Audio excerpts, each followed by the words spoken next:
Hey guys, welcome back. Sorry if my audio sounds a little weird, my mic's kind of broken right now. But today I'm just going to be painting on the cover of my new sketchbook, which is Sketchbook 36. At the time I'm recording this, I technically haven't finished Sketchbook 35, but I want to finish it before October because I want to have enough pages to do Inktober every single day, all in the same sketchbook. For the cover, I'm actually using some of those acrylic markers that I got a while back, the acrylic paint markers. But before that, I made sure I put a layer of gesso on top, just so that it would be a little easier for them to go down and I wouldn't have to do 1,000 layers, even though I ended up having to do 1,000 layers anyway. This sketchbook is in a Hoohoo 6.3 by 6.3 inch, I think. And I think it's technically a marker sketchbook, but I'm not entirely sure. As y'all may have heard, if you've been here for a little bit, I am determined to find the best sketchbook that works for me, but unfortunately I have yet to find that, and all my sketchbooks are wonky sizes, but... My last one was the ELO sketchbook, and I'm gonna do a tour of that soon. After Inktober probably though, because I want to do those videos.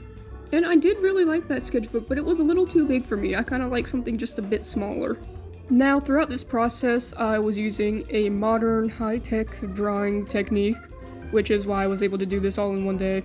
But it did cause it to crack a little bit, so I was a little nervous about using it on the actual acrylic markers. Now, this is kind of a basic sketchbook design, I know, but I kind of like basic things sometimes. So the colors I used were orange, yellow, light blue, dark blue, and purple, which are the main colors of the characters in the story I'm working on. But I haven't really talked about it, and I don't really draw them, they're kind of just in my head. Speaking of characters, I don't want this channel to be solely dedicated to my characters, but that's kind of all I got in my head. So if y'all have any video ideas you want to see, just let me know. I actually attempted to do a Pinterest chooses what I draw challenge, and then you could see my face in the reflection of my iPad. So yeah, I had to scrap that. That's kind of why I haven't posted in a month, because all the videos I've made I have not really liked. The art turned out well, but the video did not turn out well. That, or I just forgot to record some parts, and then I got really busy and didn't record anything else. Yeah, something has been going wrong every single time so far. And technically something's going on right now, which is that my mic is broken, but I can live with that. I'm excited though, because we're getting into the best 3 months of the year, and I will probably have a lot of time off throughout those months, and I will be able to do some more stuff. I don't want every video I put out to be a holiday-themed video, but you know, during Christmas I might put one out. And of course the entire month of October is gonna be dedicated to Inktober, probably. And now that I think about it, November has an art challenge, isn't it? It's Huevember, right? I'm probably not gonna do that one, to be honest. Maybe I'll just do like one video dedicated to it or something. My main goal before the end of the year is to get to the same subscriber count that I had before I deleted this channel for the first time, which was like 50. I don't know if I've said that before or not, but yeah, this channel has existed once before when I was in like middle school, but then I deleted it because too many people found out about it, or at least too many people that I knew found out about it. I really wish I had just privated all my videos instead of deleting the entire channel, but you know, it's too late to do anything about that now. Although I guess you could say I am doing something about it because I am restarting it. I just think it would be good for me since the thing I want to do is make, you know, graphic novels, comics, stuff like that. And I think it's good to have kind of a platform if you're going to do that. And also just generally, I like sharing what I do with other people, which is why I'm recording all this stuff that I do. You know, like, I don't know if I should be saying this because it's not definite, so don't take this as like something that's seriously coming. But my friend and I are thinking about making our own little indie show. Because I'm learning 3D animation, and it's going pretty well. And I can model characters, and I can rig them to a certain degree. So yeah, we'll just see what happens. If you watched my Sketchbook 1 tour, it's those same characters. Diana and Blake, although Diana's name is Adira now. There's also 2 more characters who weren't included in that sketchbook who are in the story now, and I really like them. So you might see those characters a lot in this sketchbook. I was still kind of unsure about blending with those acrylic markers because I didn't want to ruin the nibs or anything. So instead I did kind of like this method. I don't know what it's called, but yeah, I think it looks really cool, and I actually prefer this a little bit over regular shading. Whenever I try to realistically shade something, it looks like I took the Ibis Paint blur brush and just started throwing it around everywhere. I'm definitely a lot more comfortable with self-shading.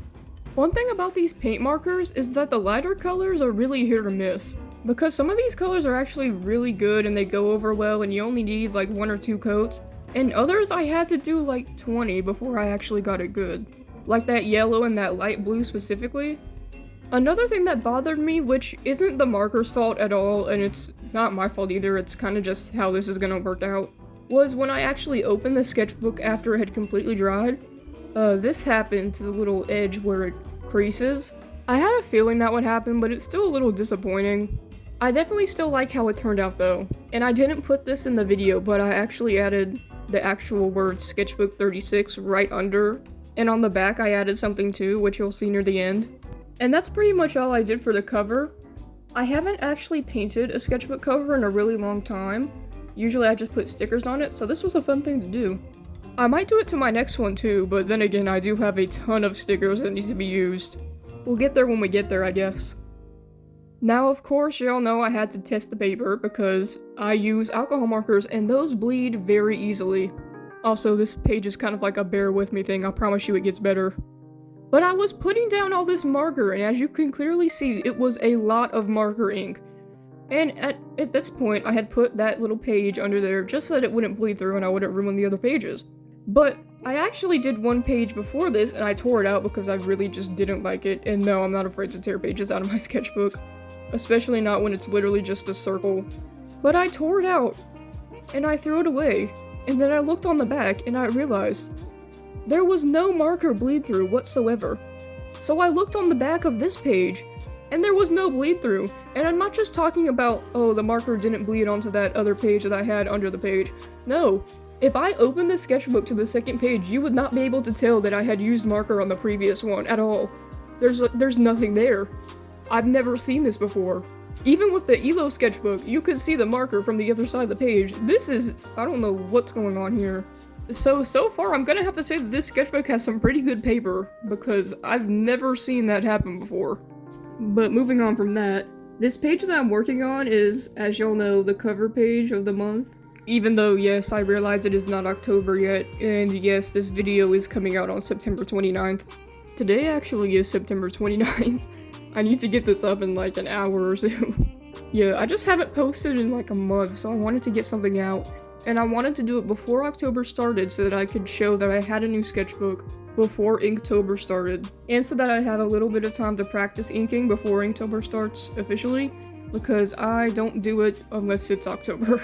I could technically, I think, just use like a ballpoint pen for Inktober, or just the microns that I have.